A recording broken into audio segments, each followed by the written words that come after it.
الكبير في الدين وعلمنا علما ينفعنا في الدارين ويقربنا إليك ويحببنا إياك ويوسلنا إلى حبك وحب المصطفى محمد صلى الله عليه وسلم. إلهي أنت مقصودي ورضاك مطلوبي، أعطنا محبتك ومعرفتك، آمين يا رب العالمين. Yang sama-sama kita hormati Kiai Haji Zulkarnain Al-Qadiri, boleh dinisbat ke beliau lah ya, Al-Qadiri. Semoga Allah angkat derajat beliau di sisinya, amin ya rabbal alamin. Yang diangkat Allah hanya orang yang mengangkat nama Rasulullah SAW, yang tidak mengangkat namanya tapi hanya mengangkat nama kekasih Allah Sayyidina Muhammad sallallahu alaihi wasallam. Karena Allah hanya mengatakan wa rafa'na laka dzikrak, yang kami angkat orang yang menyebut namamu. Semua nama-nama gelar kewalian Syekh Abdul Qadir Jilani itu adalah nama tetesan dari nur Sayyidina Muhammad sallallahu alaihi wasallam. Salah satu nama yang sering kita dengar Sultanul Awliya, Al-Ghaus Al-A'zam, Al-Qutub Ar-Rabbani, Al-Baz Al-Ashhab, dan lain sebagainya.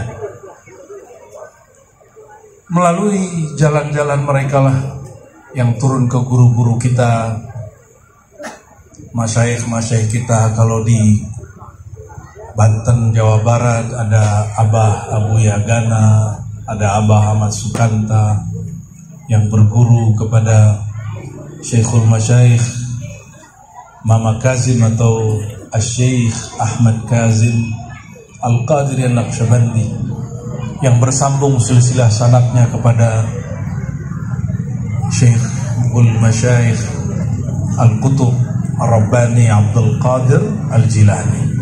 Melalui mereka lah para guru-guru mulia kita semua, zikirnya, ma'rifatnya terhubung kepada Sayyidina Muhammad sallallahu alaihi wasallam. Jadi kenapa perlu berguru bersanad?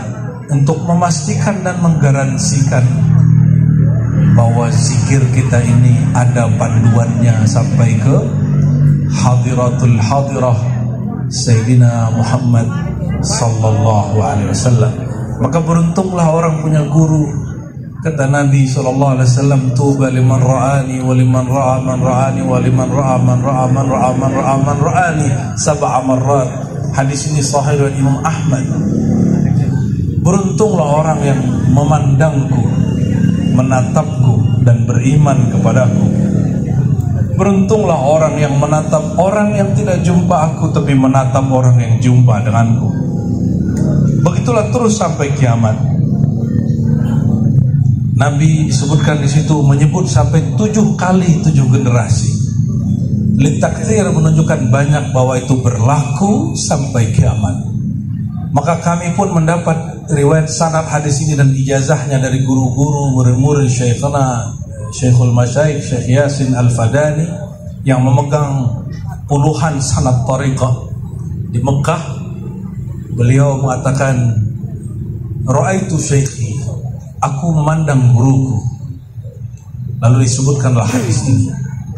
Semoga memandang guru, memandang orang yang punya syekh mursyid, menghantarkan kita memandang kepada Allah Subhanahu wa ta'ala.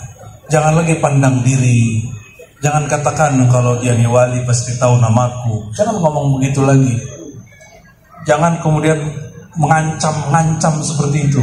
Kalau dia nih kasyaf pasti dia tahu apa mauku.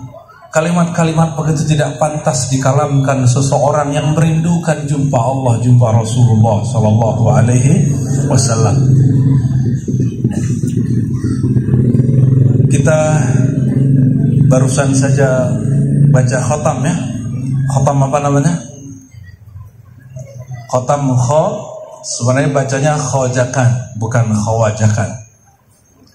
Khojakan, khatam artinya kumpulan zikir yang diselesaikan dalam waktu tertentu, jumlah tertentu. Khoja kan berarti syekh dalam bahasa Persia. Siapa yang disebut syekh di situ? Dia adalah sahabat Syekh Abdul Qadir Jilani dalam bab kewalian. Namanya Maulana Al-Imam Al-Mujaddid Abdul Khaliq Al-Ghujdawani, disebut dengan Khojakan. Ini gelar lain beliau. Beliau ini diperdebatkan wafatnya kapan. Ada yang mengatakan 573, ada yang menyebut 613. Dia sama-sama berguru kepada Yusuf Al-Hamadani. Waktu itu hadir juga Hadratul Imam Al-Qutub Ar-Rabbani. Orang yang kita haulkan malam ini Syekh Abdul Qadir Al-Jilani. Jadi orang ini satu di Bukhara, itu Abdul Khaliq, khotamnya barusan dibaca. Bukhara kota di Uzbek. Itu dulu pusat kajian ilmu hadis, ilmu akidah, boleh disebut kota santri. Kami alhamdulillah diizinkan Allah beberapa kali ziarah ke sana sebelum pandemi, setelah pandemi. Beliau punya murid terus sampai 9 generasi ke bawah masih di Uzbek, masih di Bukhara. Alhamdulillah. Seperti yang terjadi di negeri kita, dari guru, murid makomnya zahir, makomnya nyata hari ini.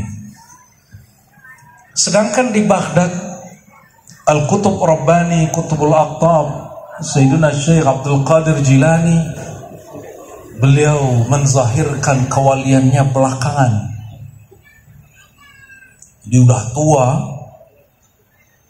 Satu kali, satu malam, diperkirakan itu Selasa malam Rabu, wallahu alam, tiba-tiba Syekh Abdul Qadir Jilani qaddasallahu sirrahul aziz duduk seperti ini di mimbarnya, dihadiri oleh guru-guru dan muridnya. Gurunya hadir, muridnya hadir. Salah satu yang menjadi gurunya adalah Ibnul Haiti, tapi kemudian menjadi muridnya. Ada kawan dia juga yang hadir, namanya Abu Najib As-Surawardi, yang bernama juga Abdul Qadir. Mereka seperguruan ngaji kepada Imam Ad-Dabbas, mengambil talqin zikir, dan juga Yusuf Al-Hamadani.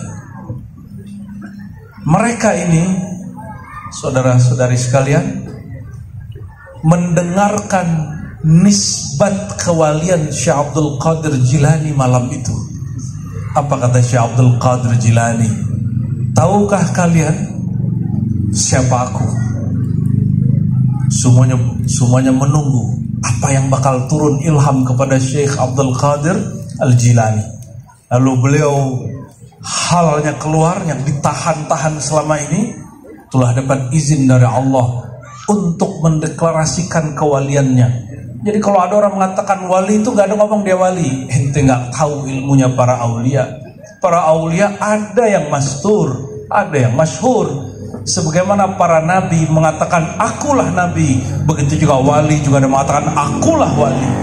Sama, karena mereka adalah pewaris para nabi. Malam itu Syekh Abdul Qadir semuanya jantungnya berdegup kencang, harap-harap cemas apa yang terjadi. Lebih kurang yang hadir 40 ulama khawas. Kata beliau, ruhku di saat Rasulullah SAW Mi'raj, Allah perlihatkan ruhku sudah ada dan diinjak oleh kaki baginda Sallallahu Alaihi Wasallam. Ini kalau ini bukan ilmu hadis Pak ya, ini jangan dibatalkan pakai ilmu hadis. Syekh Abdul Qadir juga punya sanad hadis. Ini bab rohani, memori rohani. Kita ada memori zehni, otak. Ada memori rohani, bahwa rohani ini sudah ada sebelum tubuh ini lahir. Syekh Abdul Qadir Jilani qaddasallahu sirrahu diunjukkan, diperjalankan oleh Allah di mana roh dia saat Nabi Mi'raj. Ternyata Allah izinkan beliau ingat, ini jarang sekali, hanya wali-wali tertentu. Di saat Rasulullah menapak di arasnya, mau menatap Allah Ta'ala, disitulah beliau menginjak bahu Sayyidina Syekh Abdul Qadir Al-Jilani qaddasallahu sirruhu. Ini bukan cerita Mi'raj yang ada dalam kitab-kitab ilmu hadis. Ini Mi'raj rohani. Mungkin bukan Mi'raj yang di Sahih Bukhari Muslim itu. Jadi tidak ada pertentangan antara riwayat Bukhari dengan penjelasan Syekh Abdul Qadir Al-Jilani. Karena ini bicara hadis, riwayatnya empirik berdasarkan yang didengar dari guru. Kalau ini berdasarkan pengalaman rohaninya, ingatan rohaninya. Ada yang ingat gak? Waktu kemerdekaan ruhnya lagi ngapain? Belum pada lahir kan? Belum kan? Belum. Ente lagi ngapain ruhnya? Nggak ingat kan? Adalah ngaku wali murid aja. Syekh Abdul Qadir Jilani Allah kasih, dilihatkan kepadanya. Itu cuma ngomong begitu. Guru dia Al-Haiti, itu gurunya. Langsung faham maksud Syekh Abdul Qadir Jilani. Syekh Abdul Qadir berkalam begini, maka asbab berkah itu Allah jadikan rohani setiap wali berada di telapak kakiku. Ini kalam siapa? Ente coba kalau ada wali ngomong begitu sekarang, pasti orang-orang yang ngaku aswaja nolak. Katanya aswaja, nolak wali. Kata kawan, nggak ada wali ngaku wali. Emang ente yang menciptakan ilmu kewalian? Bukan. Yang menciptakan ilmu kewalian ya wali itu sendiri. Sebagaimana yang menciptakan ilmu hadis, ahli hadis. Yang menciptakan ilmu fikih, ahli fikih. Yang menciptakan ilmu tafsir, ahli tafsir. Gak ada hak ahli hadis ngurusin tasawuf, kecuali dia juga seorang sufi. Nah ini peringatan kita kepada orang-orang yang serius membela ahlus sunnah, tapi dia baru bergerak di ilmu akidah kalam, atau dia baru bergerak di ilmu sunnah atau ilmu fikih. Kalau nggak punya mursyid, nggak punya ijazah bicara ini, jangan bicara. Jangan mengingkari. Uskut falyakun khairan aw liyasmut. Kamu katakan yang baik. Enggak usah fatwa-fatwa. Cukup katakan saya tidak mengerti, makomku belum sampai. Itu lebih aman. Al-Haiti mengatakan, wahai Abdul Qadir, izinkan kakimu itu yang mulia, yang Allah jadikan mulia itu, yang mana setiap wali ada di bawahnya, menapak menempel kepada bahuku. Kalam siapa? Gurunya sendiri. Betapa ego gurunya habis. Kan gengsi. Murid makomnya lebih tinggi dari guru. Berapa banyak kiai-kiai yang kena di sini, berapa banyak mursyid-mursyid yang jatuh makomnya di sini. Sulit mengakui bahwa muridnya lebih tinggi dari dia. Kalau Allah suka-suka Allah, mungkin engkau guru talqinnya, engkau guru nahwu sorofnya, engkau guru sanatnya, tapi guru ma'rifatnya bukan kamu. Bisa jadi. Al-Haiti mulai lanjut oleh Abu Najib Surawardi, guru daripada pengarang Awariful Ma'arif, Abu Hafiz Surawardi. Abu Najib Surawardi ini mendirikan tarekat sendiri namanya tarekat Suhrawardiyah. Semua tarekat hari ini yang ada jalur Khalwatiyah, Syatariyah, ya, sebutin Junaidiyah. Bahkan sebagian yang bersanad kepada Imam Syazili pakai jalur ini. Tarekat Kubrawiyah itu jalurnya melalui Sayyidina Syekh Abu Najib As-Surawardi. Nama kecilnya juga sama, Abdul Qadir. Dia seorang mursyid wali kutub. Melihat ada kutub yang lebih tinggi darinya, dia langsung kemudian di baris kedua. Setelah Halaiti dia dan selanjutnya 40 orang malam itu. Itulah pengangkatan wali. Kalau menurut kita nyambung gak? Wali diangkat cukup distempel pakai kaki, nyambung gak menurut ente? Kalau ada di Banten nih orang ngomong begitu, orang bilang apa? Oh orang gila, gilo ya. Betul gak? Orang senewen itu, junun, muddai. Jangan dikira Syekh Abdul Qadir Jilani setelah mendeklarasikan kewaliannya diam-diam baik, enggak. Serangan dari fuqaha Hanabilah, fuqaha Syafi'iyah, fuqaha Hanafiyah, belum lagi orang-orang Mu'tazilah dan Syiah yang tersisa. Mereka mengatakan kepada Syekh Abdul Qadir, ente bahlul, ente majnun, ente mudda'il walaya, kamu ngaku-ngaku ente orang gila. Apa yang pernah terjadi pada Sayyidina Muhammad SAW terjadi pada beliau. Bahkan beliau dikubur meninggal.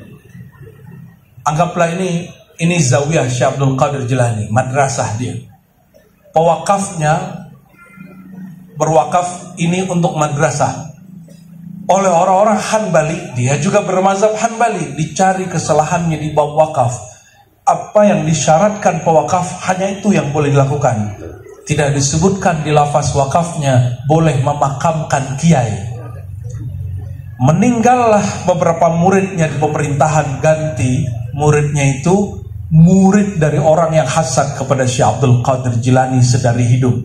Apa yang terjadi? Si mufti baru diangkat, dialah orang yang hasad ini. Syekh Abdul Qadir Jilani secara fisik sudah dikubur, kuburannya digali, dipindahin. Begitu bencinya mereka kepada Syekh Abdul Qadir Jilani. Siapa yang benci? Ulama atau pedagang? Yang benci Syekh Abdul Qadir ulama atau pedagang? Ulama. Tapi ulama ulama yang kolmunya diisi dengan kebencian. Ulama yang belajar agama bukan mencari kesalahan diri, tapi mencari kesalahan orang lain. Semoga majelis ulama kita diisi Allah isikan, Allah bersihkan dari ulama-ulama su. Amin. Semoga yang jami'iyah, tariqah, baik yang mu'tabarah ataupun yang satu lagi yang dibikin oleh Habibana, semuanya Allah isi dengan orang-orang yang hatinya dibersihkan. Amin. Walaupun saya nggak tahu amin kita diangkat Allah atau tidak. Yang pasti doa dulu kan? Pasti doa dulu, Allah kan maha mudah merubah sesuatu. Saya banyak mendengar ada mursyid dibatalkan sama muridnya sanadnya. Ada di Jakarta, ada di Jawa, ada di Madura, ada di Padang, Pak. Ada kawan sama kawan itu mulai gak baikan ketika kawannya diangkat jadi mursyid, dia kok tidak.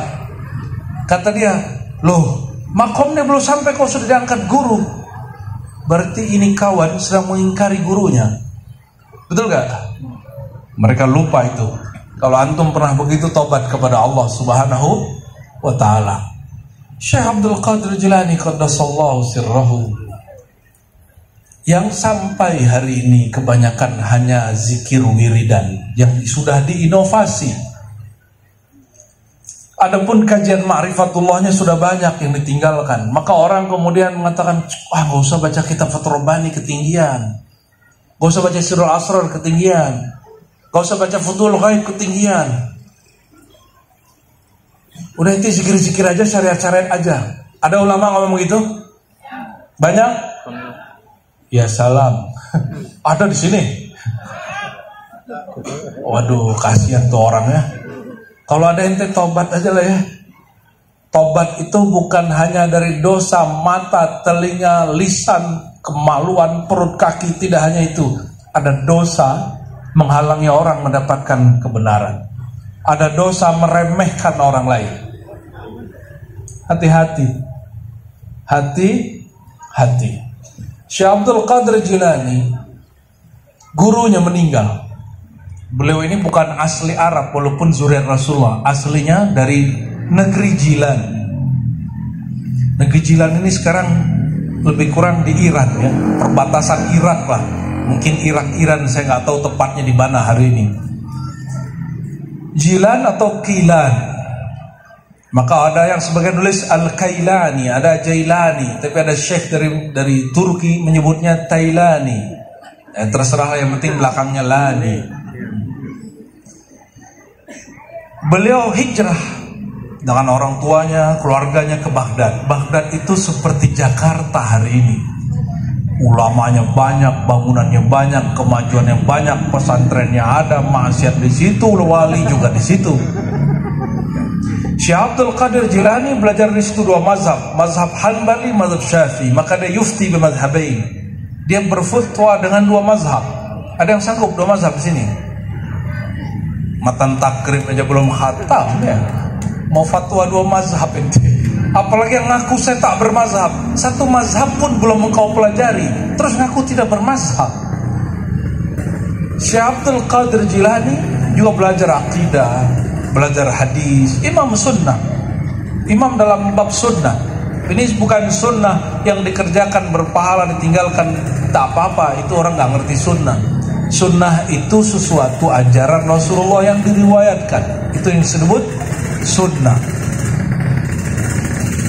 Beliau sampai kemudian sudah dewasa, khidmat kepada gurunya. Bayangkan, dia sudah pantas berfatwa, belum punya murid, dia tunggu gurunya. Perintah dari gurunya apa? Gurunya meninggal, gak ada perintah. Coba ijazah sudah turun.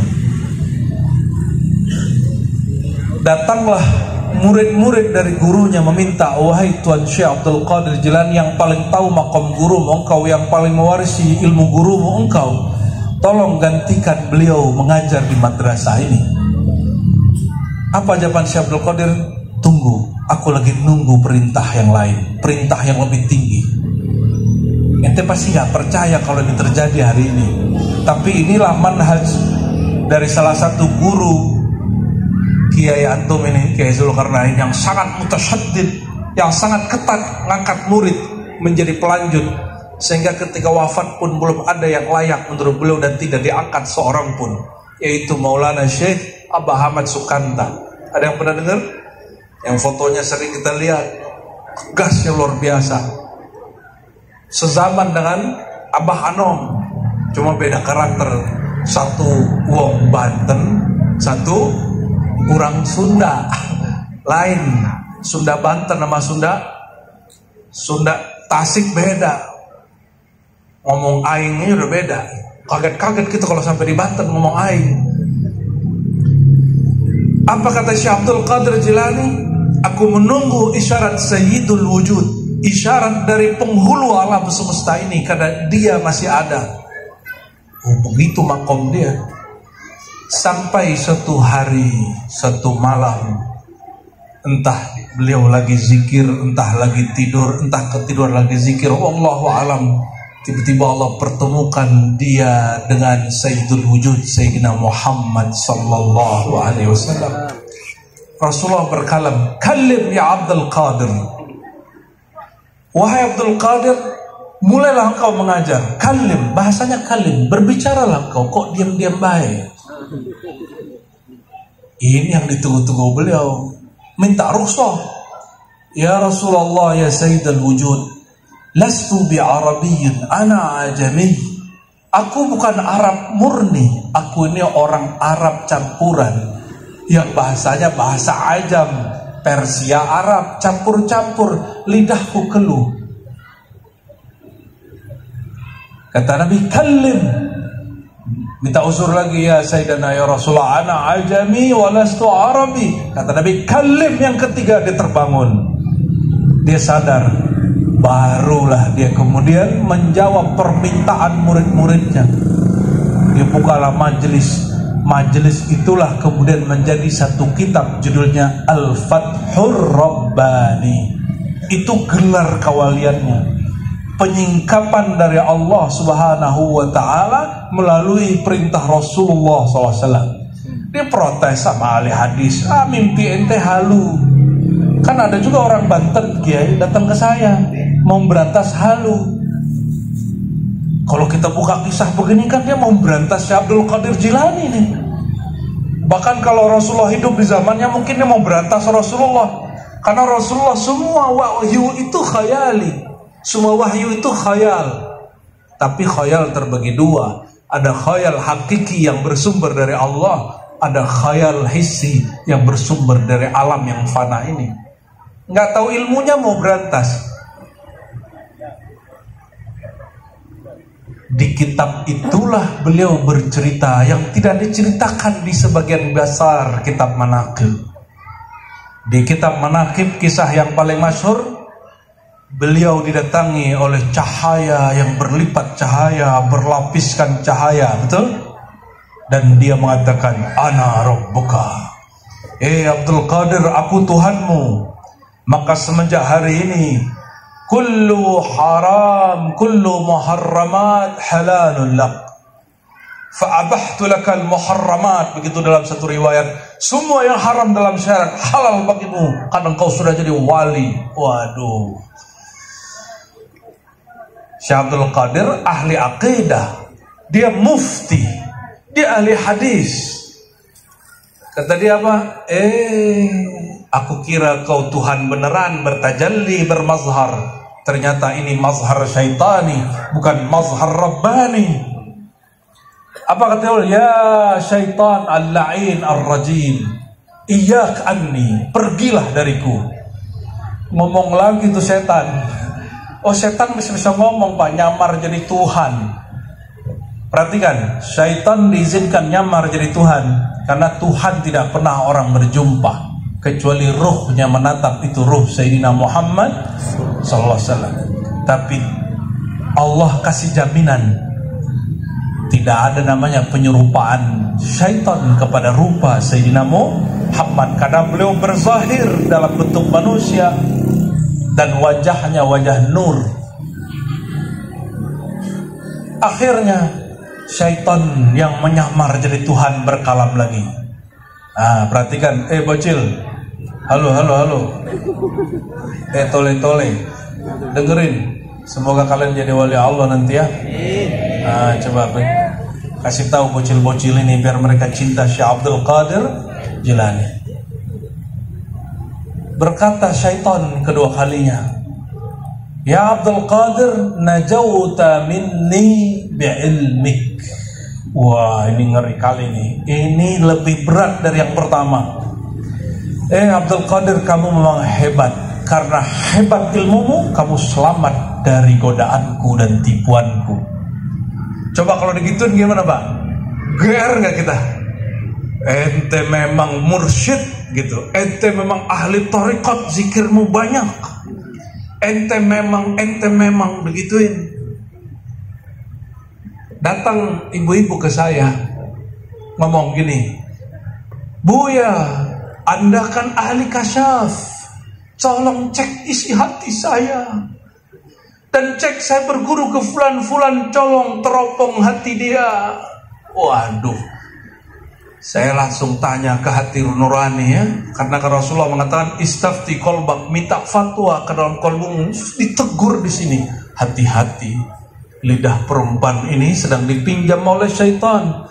Ternyata sudah banyak mursyid kejebak oleh ibu-ibu ini. Apa jebakannya? Dia mulailah tebak-tebak isi hati si ibu. Mulailah tebak, kamu gurunya siapa? Si fulan. Merem dikit. Si anu terhijab. Yang si anu ijazahnya palsu. Gimik. Perempuan ini langsung ilfil. Kesadaran dia kembali. Ternyata dia wali nyamar jadi setan. Ibu-ibu ini wali nyamar jadi setan. Dia lagi cek bener siapa guru-guru yang betul-betul mulia. Kenapa? Kasyaf terbagi dua Pak. Apa arti kasyaf? Penyingkapan batin yang bersumber dari Allah, isinya ilmu, ma'rifat, zikir. Yang bersumber dari syaitan, isinya aib orang, merendahkan orang, keburukan orang. Si mursyid nih ngomong nih, si anu makomnya belum sampai, masih jauh di bawah saya. 3 orang langsung dia serang. Si anu yang berikut, ada lagi Pak, nama saya muncul. Ar-Razi itu orang sesat. Masa masih muda begitu bicara-bicara kewalian, sok tahu. Loh, kita kan pakai sanad, ada kitabnya. Saya kalau buka kitab kewalian masih pakai kitabnya para wali. Saya mau tanya Pak, ini pertanyaan kita tanyakan kemana-mana. Kitab Syekh Abdul Qadir lebih tinggi dari Quran atau Quran lebih tinggi dari Syekh Abdul Qadir? Kenapa boleh buka Al-Quran, nggak boleh buka kitab Syekh Abdul Qadir? Ente waras nggak? Orang waras. Lebih tinggi karya Syekh Abdul Qadir atau warisan Rasulullah bernama sunnah? Lebih tinggi mana? Kenapa boleh baca kitab hadis tapi tidak boleh baca kitab Syekh Abdul Qadir? Bilang aja ente nggak paham. Ya, kalau ada kiai baca hikam nggak paham, baca Fathur Rabbani nggak paham, Futhul Ghaib nggak paham. Kenapa? Karena nggak pernah berguru. Katakan saja, saya nggak tahu isinya karena saya belum pernah berguru, nggak dapat ijazahnya. Jangan kemudian hantam orang terus mengatakan, jangan sembarangan buka kitab-kitab begitu, nanti sesat. Bukan begitu caranya. Tanya gurumu bertarekat atau tidak? Dia dapat ijazah dari mana? Kalau iya, lanjut gitu. Jangan iri kalau murid kita punya guru yang lain. Karena guru tidak menguasai murid. Guru itu hanya punya hak membimbing murid. Murid bebas mau ngapain, walaupun sudah dibayat. Nih, hati-hati yang sudah ngambil bayat murid. Jangan coba-coba miliki murid. Jangan coba-coba kuasai murid. Murid itu hamba Allah. Kita hanya innama ana, ya, kata Rasulullah, innama alaikal balagh, ya, yang tugasmu hanya menyampaikan. Rasulullah pun tidak ada hak untuk memaksa para sahabat, apalagi kita. Kembali kepada Syekhul Masyayikh Qutbul Aqtab Abdul Qadir Jilani. Jadi perintah dia ngajar 3. 1 mursyidnya, 2 teman-teman mursyidnya dan murid-murid yang lain. Yang paling tinggi langsung dari Rasulullah Sallallahu Alaihi Wasallam. Ini kok digabung oleh Syekh Abdul Qadir? Siapa tahu kalau ijazah dari guru ada nafsiyah keakuan, ada nafsu mau jadi guru, maka beliau tunggu. Inilah ketatnya Abah Ahmad Sukanta. Bagi beliau tidak boleh orang diangkat jadi mursyid kalau tidak jumpa Rasulullah dan dapat perintah dari Rasulullah SAW. Berat beliau itu. Itu kan manhaj beliau. Mungkin mursyid yang lain tidak sepakat. Kalau pimpinan Jatman hari ini Abah Ahmad Alwani enggak. Kalau sudah kiai, sudah alim, punya majelis, punya pesantren, sudahlah talqin kasih ijazah. Gak usah wakil talqin, langsung jadi murid, langsung jadi mursyid. Ini sama dengan Maulana Khalid Al-Baghdadi Ad-Dimashqi, seorang mursyid tariqat Naqsyabandiyah, Qadiriyah, Surawardiyah, Al-Kubrawiyah. Kenapa dia mengangkat murid jadi mursyid? Lebih dari 100 mursyid. Perhatikan. Dan itu tidak satupun anaknya. Kenapa kemursidan tidak turun kepada anak? Kalau anak tidak seorang murid. Tapi di Nusantara ini kan, Pulau Jawa, jangankan dengan Sumatera, Banten dengan Jawa aja udah beda. Di Jawa ada kekhasan. Tarekat berkembang bersamaan dengan pesantren. Karena pesantren diwariskan nazirnya dari kiai kepada anak. Kadang-kadang anak juga langsung diangkat jadi mursyid, padahal belum berguru kepada ayahnya. Itu terjadi. Kalau di Banten mirip-mirip sama Sumatera. Kalau anak gak nyampe, ya sudah gak dapat ijazah. Tapi banyak yang datang kepada kami dari Jawa nanya gini, emang mursyid lebih dari 1? Terus kenapa emang? Kenapa emang? Kalau mursyid sebelumnya ngangkat lebih dari 1, kenapa emang? Ente urusannya apa? Urusan ente ngelarang apa? Apalagi nih, ini khas Jawa. Di Jawa, kiai itu, kata guru saya dulu almarhum, kiai itu berumur 40 tahun. Itu kiai Pak, bukan mursyid. Mursyid saya diangkat guru kami Syekhuna Abdul Malik Al-Qadiri Sabmani Al-Naqsyabandi. Beliau ngangkat murid termudanya jadi mursyid umur 17. Ente percaya nggak? Ini 17 tahun. Ini udah 17 tahun nggak? Ente berapa umurnya? 15? 13? Ente berapa? Ada yang 17 tahun nggak umur sini? Siapa yang 17 tahun? Ente 17? Siapa yang 17? Ente 17 ngapain? Main PS? Oh alhamdulillah main hadroh. Alhamdulillah. Sudah ngambil tarekat belum? Belum kan? Makanya belum nyambung tuh silsilah sholawatnya sama Rasul tuh ya hatinya. Nanti belajar tarekat ke beliau ya, ke Pak Kiai. Belajar talqin zikir, ikut khotaman. Ya, sholawatnya sudah keren. Allahumma sholli ala. Ini 17 semua nih. Berarti jomblo ya. Belum mengerti dunia dan seisinya. Ya, kalau ini udah ngerti dia dunia dan seisinya itu. Allahumma sholli ala sayyidina Muhammad. Guru saya masih hidup sekarang, pimpinan Jamiah Mutabarah yang ada di Sumatera bagian tempat saya lahir. Guru kita yang kedua umur 18 diangkat. Guru kita yang ketiga ini yang sudah wafat, umur 20 diangkat, 21 ayahnya meninggal, umur 21 dia buka Zawiyah Suluk sampai umur 74. Apa urusannya kalau kiai mengatakan kamu 40 tahun dulu baru boleh jadi mursyid? Kalau jadi kiai iya, jadi mursyid enggak. Kesempurnaan hanya milik Allah. Kesempurnaan hanya milik, jangan bilang tar 40 tahun baru sempurna. Saya kaget lagi ada yang bilang tar umur kamu dulu 50 tahun baru boleh jadi mursyid. Keburu mati pak, gak punya murid. Sebut aja ente gak tahu siapa guru yang mengangkat, dia tanggung jawab. Jangan ngerecokin, itu bukan otoritas kita. Bukan otoritas kita. Di masa Syekh Abdul Qadir Al-Jilani mengangkat wali-wali ini, ada anak remaja namanya Omar Abu Hafiz As-Surawardi. Dia masih remaja, ikut di malam beliau mengangkat 40 wali kutub saat itu. Wali Abdal barangkali lebih tepatnya ya. Ikut, itu anak masih muda, dia jadi wali Abdal. Ada istilahnya tansik al-walayah, pengangkatan para wali-wali Allah. Wali kota aja diangkat, dibaiat sama DPR ya, karena urusannya dunia. Yang angkat wali langit siapa? Ya wali yang mengerti urusan langit, wali yang ngurusin urusan rohani. Maka Syekh Abdul Qadir mengatakan inilah daulah Muhammadiyah Al-Qadiriyah. Sebagaimana wali setelah dia namanya Amr Rifai mengatakan inilah daulah Muhammadiyah Ar-Rifaiyah. Setiap wali-wali Sultanul Aulia punya wilayah-wilayah masing-masing. Nah, ini baru horor-horornya Syekh Abdul Qadir nih Pak ya, belum seru-seruannya.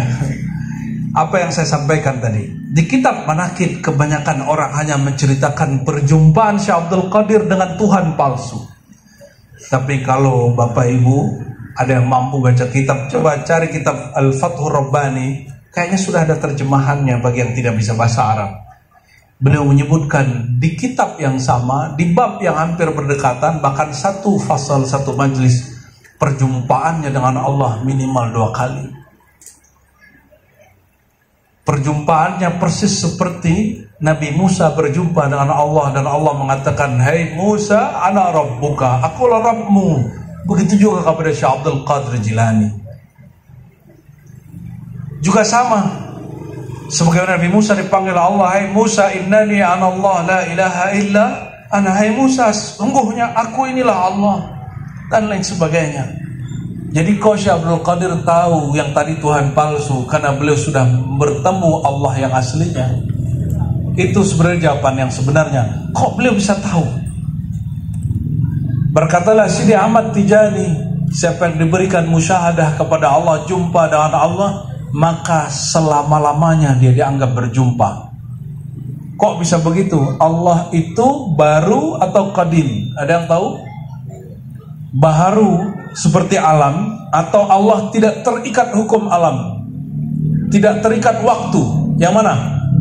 Tidak terikat hukum alam dan waktu, karena dialah sang waktu. Boleh disebut zatud dahar, zatul waqt. Beliaulah pemilik waktu. Maka sekali jumpa Allah, Nabi Muhammad itu selama-lamanya dihitung jumpa dengan Allah Subhanahu wa ta'ala. Sekali ada seorang wali diizinkan musyahadah dengan Allah, dianggap di selama-lamanya jumpa dengan Allah Subhanahu wa ta'ala.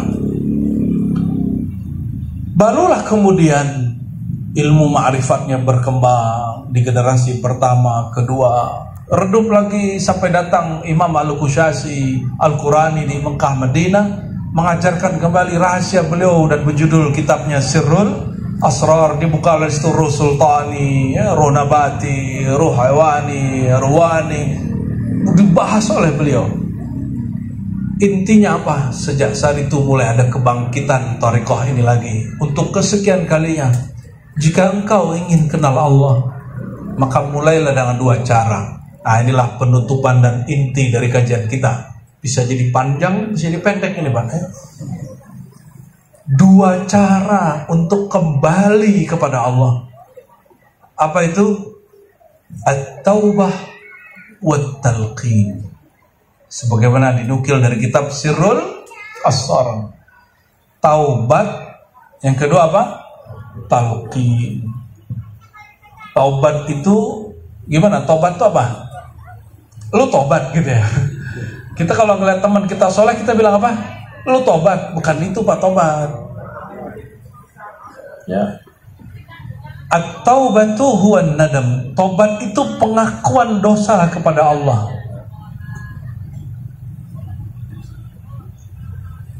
Setiap hari pernah ngaku gak kepada Allah? Nih, mata hari ini sudah dosa apa?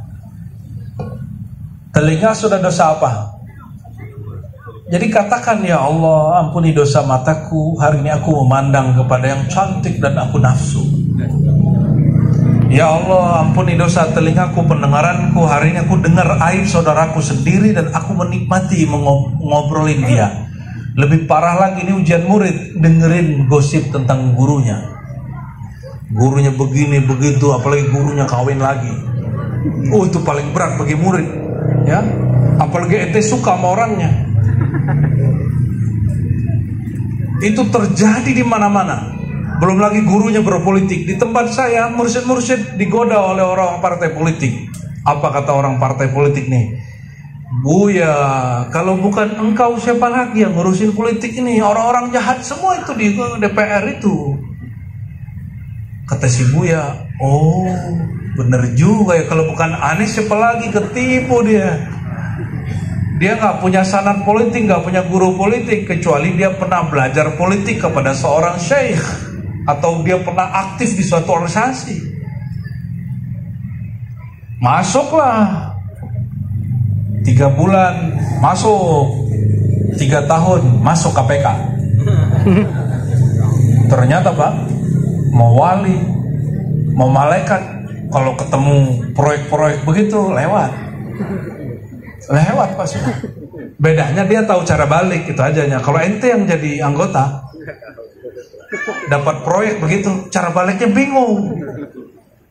Kalau beliau tahu cara balik, apa yang terjadi? Murid ngomongin guru. Guru kita beda partai sama kita. Terjadi Pak di kampung saya. Banyak mursyid dimusuhi muridnya karena beda partai. Terjadi juga pada saya bukan aktivis politik, tapi alhamdulillah saya belajar filsafat politik.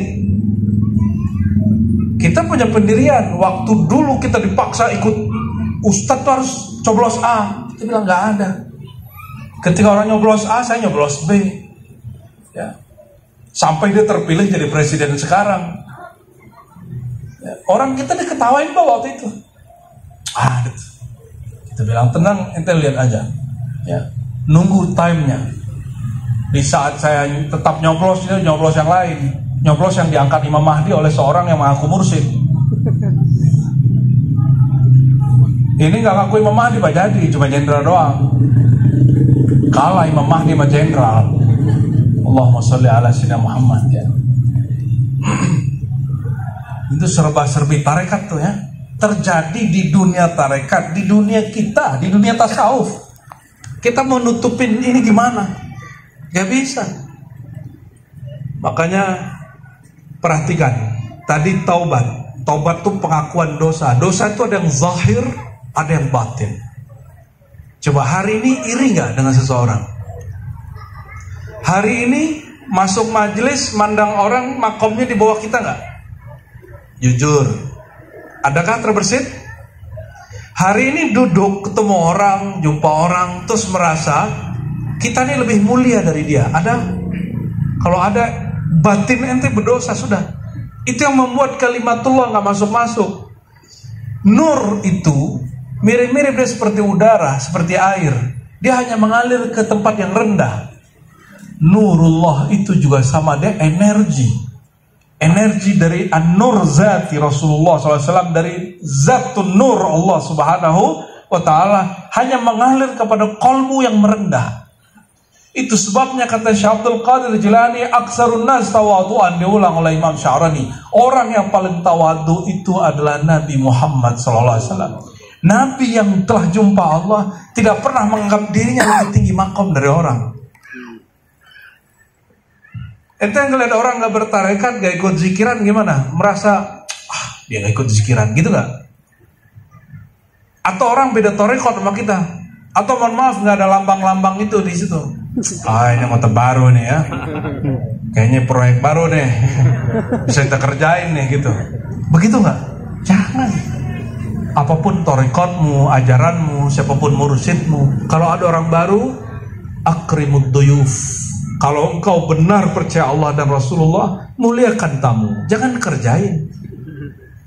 Yang boleh ngerjain itu guru kepada murid, karena guru sedang mendidik murid, seperti Nabi Khidir ngerjain Nabi Musa. Itu kan ngerjain namanya Pak. Nabi Musa mengatakan siapa bunuh orang dia dikisos bunuh, siapa yang merusak barang orang dia mesti ganti. Itu gak berlaku semua sama Nabi Khidir. Dia bunuh orang gak dikisos, dia rusak kapal orang gak ganti. Kan lucu kan? Ujian semua untuk Nabi Musa. Selevel Nabi masih berguru. Karena Nabi Musa pernah mengatakan, perhatikan hadis Sahih Bukhari, Ibnu Abbas meriwayatkan bahwa Rasulullah menceritakan kisah Nabi Musa dan Khidir. Lagi ngumpul-ngumpul begini, murid Nabi Musa banyak, Bani Israel. Ada yang iseng, ya Musa, ente kalimullah, adakah orang yang lebih tahu daripada engkau, lebih berilmu, bermakrifat daripada engkau? Nabi Musa menjawab, la, tidak ada. Ana a'lamun nas, aku orang paling alim di dunia ini. Oh, kena dia. Walaupun itu benar terjadi, ilmu Nabi Musa lebih tinggi dari Khidir dalam bab syariat. Betul. Tapi kan di luar syariat ada hakikat. Nabi Khidir diutus oleh Allah ngajarin ilmu hakikat, baik kepada para nabi, termasuk sampai akhir ini kepada para aulia. Oh Ustaz, Nabi Khidir itu hadisnya dhaif. Tunggu dulu. Hadis dhaif tentang Nabi Khidir, bahwa beliau masih hidup, itu namanya ilmu empirik.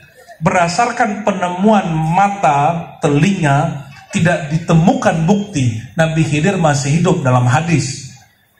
Itu mata amata. Akal gimana? Coba Anda kasih pertanyaan. Karena orang pakai hadis, Nabi lagi ngumpul-ngumpul malam hari dan mengatakan setelah 100 tahun tidak ada lagi orang di muka bumi yang tersisa. Itu khusus orang yang hadir malam itu. Ibnul Jauzi pakai riwayat itu untuk mengatakan Nabi Khidir sudah mati. Apa jawaban Imam Nu'tailah Sekandari, pengarang Hikam? Ini jawaban dia. Menurut kalian, musuh Allah bernama syaitan, iblis, minta dipanjangkan umurnya sampai kapan? Sampai kapan Pak? Sampai kira-kira secara akal, belum secara syariat. Secara akal, Allah sanggupkah memanjangkan umur Nabi Khidir? Sanggup? Beneran nih, yang kencang lah, Allah sanggup gak? Ente kurang yakin sama Allah ya. Allah sanggup memanjangkan umur Nabi Khidir sampai hari ini? Sanggup. Sudah? Oke, kita lanjut berikutnya. Kira-kira kisah-kisah yang selama ini kita dengar, orang Arab, wali dari Arab ketemu Nabi Khidir, orang Banten, orang Betawi, orang Jawa, orang Melayu, orang Padang, orang Bugis, orang semua suku di negeri ini, apakah mungkin berjumpa Nabi Khidir? Mungkin nggak? Mungkin. Aklan, ini baru secara akal, apalagi secara syar'an, secara syariat. Jadi kalau ada orang mengatakan menurut Bukhari Khidir sudah mati, Imam Bukhari itu bukan imam tasawuf, dia imam ahli hadis. Kata dia tentang itu hak. Kata dia tentang Nabi Khidir tidak ditemukan dia masih hidup, hak secara ilmu hadis. Fas'alu ahla dzikri in kuntum la ta'lamun. Dari dulu Nabi Khidir nggak ada urusannya sama ahli hadis. Nabi Khidir urusannya sama ahli ma'rifatullah, ahli hakikat. Karena yang ngurusin ilmu hadis sudah jelas, tapi ilmu ma'rifat, ilmu hakikat itu baru. Imam yang mengasaskan Khotam Khojakan, dia punya orang tua. Tadi namanya siapa? Abdul Khaliq Al-Ghujdawani Al-Bukhari.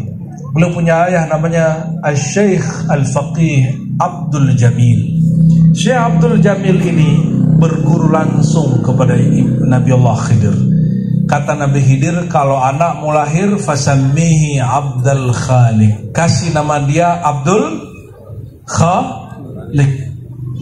Itu terjadi kapan? Tahun 500-an Hijriyah. Nah, Imam Bukhari sudah meninggal 256. Gimana tuh? Gimana, Pak? Berarti masih ada yang menyaksikan. Ini seorang ahli fikih, dia zuriat Imam Malik, namanya Abdul Jamil. Diperintahkan Nabi Khidir ngasih nama anaknya Abdul Khaliq. Lahirlah anak namanya Abdul Khaliq. Dari kecil dia sampai remaja langsung digembleng Nabi Khidir. Diajarkan zikir la ilaha tanafas, sekarang jadikan nafi isbat dalam thariqat. Ya. Kiai antum mengamalkan itu.